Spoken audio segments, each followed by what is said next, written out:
choking on sand. My mouth was dry, my throat scratched raw, and when I opened my eyes, all I could see was darkness. It wasn't just night. It was the kind of blackness that presses on your chest and makes you forget how to breathe.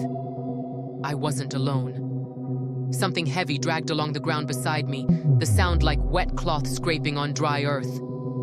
The air was thick with the smell of blood, sweat, and something else. Something sour, like old decay. My heart pounded so loudly I thought it might wake him, the wicked prince of Amuofia. Let me tell you how I got there.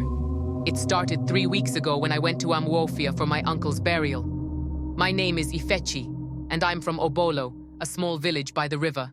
I'd heard stories about Prince Obieze before. Everyone had. He was rich, handsome, and ruthless. His name carried fear like harmattan dust, light but everywhere. They said he took whatever he wanted, land, cattle, women, people, and if you crossed him, you disappeared, just like that.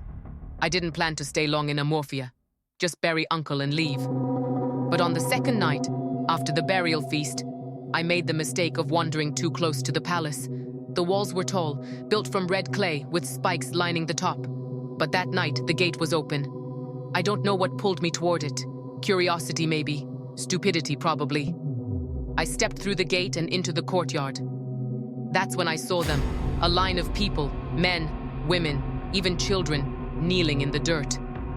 Their hands were tied behind their backs, and their faces were blank, like they'd given up all hope. In front of them stood Prince Obieze. He wasn't what I expected. He was shorter than me, but his presence filled the space like smoke.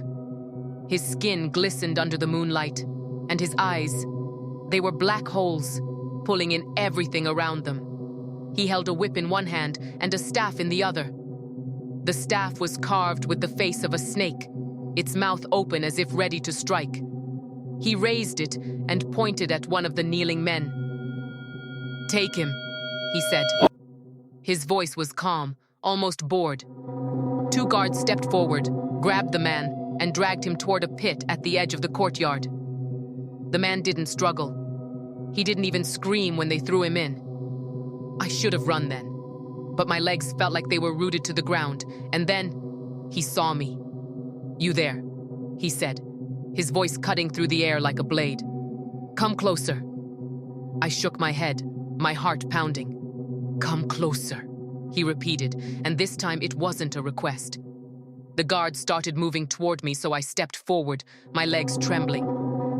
"You like what you see?" he asked, tilting his head. I couldn't speak.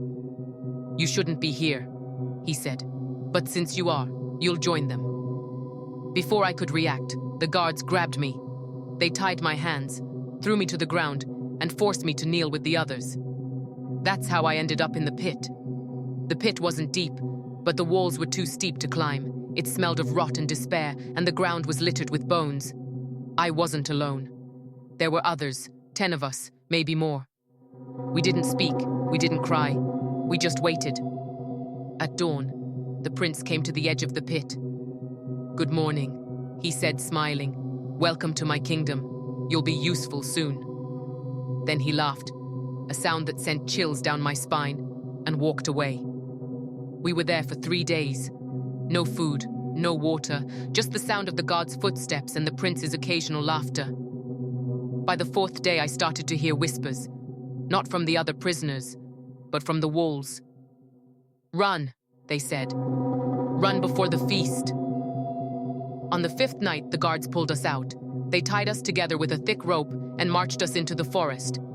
I didn't know where we were going, but I knew it wasn't good. That's when I made my move. I don't remember how I broke free. Maybe the ropes were old, or maybe the spirits in the forest heard my silent prayers. I ran as fast as I could, branches tearing at my skin, my breath burning in my lungs. I didn't look back.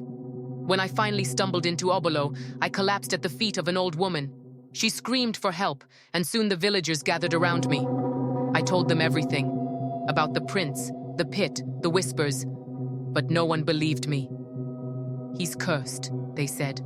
"Mad." They left me there, alone in the dust.